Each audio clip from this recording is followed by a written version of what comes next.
At the beginning of this session, I asked the legislature to produce a bill that would focus on treatment of people who suffer in the dark cloud of addiction, and also maintain a criminal sanction as an incentive for people to get into treatment. The legislature has produced a strong bipartisan bill that will do just that.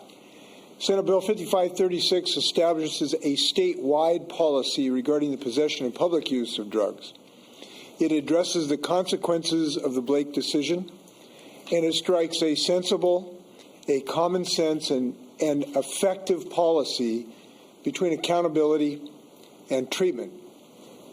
The bipartisan bill prioritizes treatment. Important, prioritizes treatment over punishment. It encourages law enforcement and prosecutors to divert individuals away from the criminal justice system and towards new pretrial diversion programs, while also giving judges, prosecutors, and defense attorneys the flexibility to resolve cases through therapeutic courts or other prosecutorial alternatives. Importantly, and I think this is important, this bill invests $44 million in drug treatment and recovery services, including methadone mobile units, 23-hour crisis relief centers, and housing. It provides resources to actually get this treatment accomplished rather than just some rhetorical flourish. Now, the bill also, importantly, maintains some criminal sanction for those who would not be willing to go into treatment in the first instance. The criminal penalty for drug possession is now a gross misdemeanor, punishable by up to 180 days or 364 days in jail, depending on whether the person has had a previous drug offense. The new crime of drug use in public place is also a gross misdemeanor. Both offenses require proof that drug possession or use was knowingly done. That was required by the Blake decision itself, and that is in the bill. The bill will also provide another $9 million to help pay attorneys who represent individuals charged with these drug offenses. I have to tell you, for folks who listen to the comments on the floor, I think anyone who listened to these human stories of the families of legislators would understand how deeply legislators have taken their responsibilities here. Both parties worked hard to reach this agreement.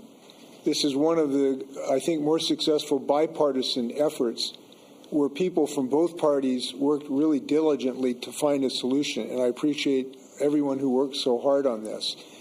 We understand that all families to some degree are affected by this, and this bill, I think, has been a very thoughtful process rather than some emotional response to a devastating problem. It is our deep hope that this will help people away from the scourge of addiction, that it will reduce crime overall in our communities, and will help our children be safe from the scourge of drug addiction. I think there's every reason to believe that it will help. And this has been a longer period than many bills to get to my desk, but I do believe this process produced a better bill. And I can tell you that I'm pleased to sign this bill, and I want to thank all the legislators for working so diligently on it. So let's smile for the cameras for a second. All right, thank you. Thanks, Amy. Yeah, thank you. Thank you. Thank you. Thank you. Who gets the pen here? Who gets the pen? Yes. Yeah, that's definitely hers. Okay, gotcha. Thank you. Thank you. Thank you. Thanks, Are we standing for any questions? Yeah, why don't you guys stay here in case they ask you hard questions. I'll defer to hard questions to the legislators. Anyone, any press questions? We'll be happy to answer them. Governor, do you have any concerns that in some communities, smaller communities, that the infrastructure just doesn't exist right now to emphasize treatment over punishment? Well, I think that there was a very solid investment, as I've indicated, and that will be invested statewide. It should be in small communities, in middle and larger communities. This problem is in every community. We recognize this. This is not just a big city urban issue. It's a rural issue as well. And I think that our office will be diligent to make sure those investments are across the state of Washington. I think that one of the things that, as you consider this is something that all Washingtonians share. Our families, our loved ones, our communities, we all share in this challenge. So, yes, I'm confident that this will be a statewide solution to a statewide problem. Anything else? Studies show addressing, and a lot of them were cited today and during the debate, addressing addiction through the criminal justice system doesn't work. And both sides admit, as we just kind of talked about, that we don't have full-scale treatment and recovery programs stood up across the state to solve this problem. So if these studies are right and we continue to experience a major drug problem in the state, how much of that failure do Democrats own? Well, I think the studies you refer to are studies of the things we're not going to do. Those studies were situations that had a criminal justice response with inadequate treatment responses, without pretrial diversion, without therapeutic drug courts. And I would suggest the studies are, although interesting, they're not giving us shedding light on what we're going to do, which is to provide treatment big time across the state of Washington, to use the criminal justice system just as a conduit to treatment rather than a conduit to jails.